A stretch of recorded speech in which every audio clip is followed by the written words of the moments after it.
አንተ ማርያም ብለህ ስትጠራ ፋራ የሆንክ ይመስላል አይደል? ሰይጣን ግን ምን ብሎ እንደሰደባት ተመልከት። የዛሬው ያማል።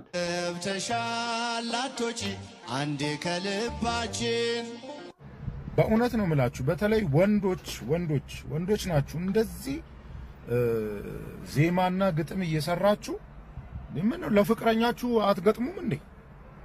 ለፍቅረኛችሁ ግጠሙ። በቃ ዜማውንም ቢሆን ቀልጹላት ለፍቅረኛችሁ። ምን ነው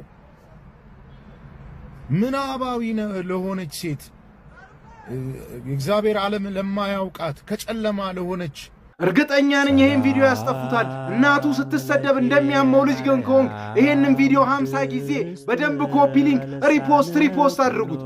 ለስሟ ክብር ያላችሁ ግን ኮሜንቱን ማርያም በሚል ስም በምስሏ አጥለቅልቁት፣ ሰይጣንን አስጨንቁልኝ። ስማ ዛሬ አንተና መሰሎች ማርያም ሲባል ይነዳችኋል፣ ማርያም ሲባል ያማችኋል። አንተ የሰይጣን የግብር ልጅ ግን እኔ ለምን እንደምጠላት ልንገር። ስማ ጨለማ ብለህ የጠራት ድንግል ማርያምን ነው።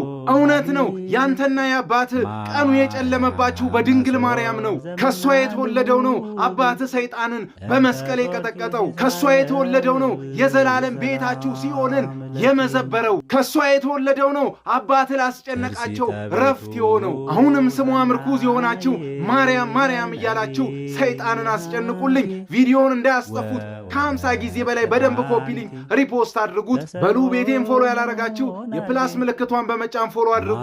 ሰናይ ምሽት፣ ሰላም።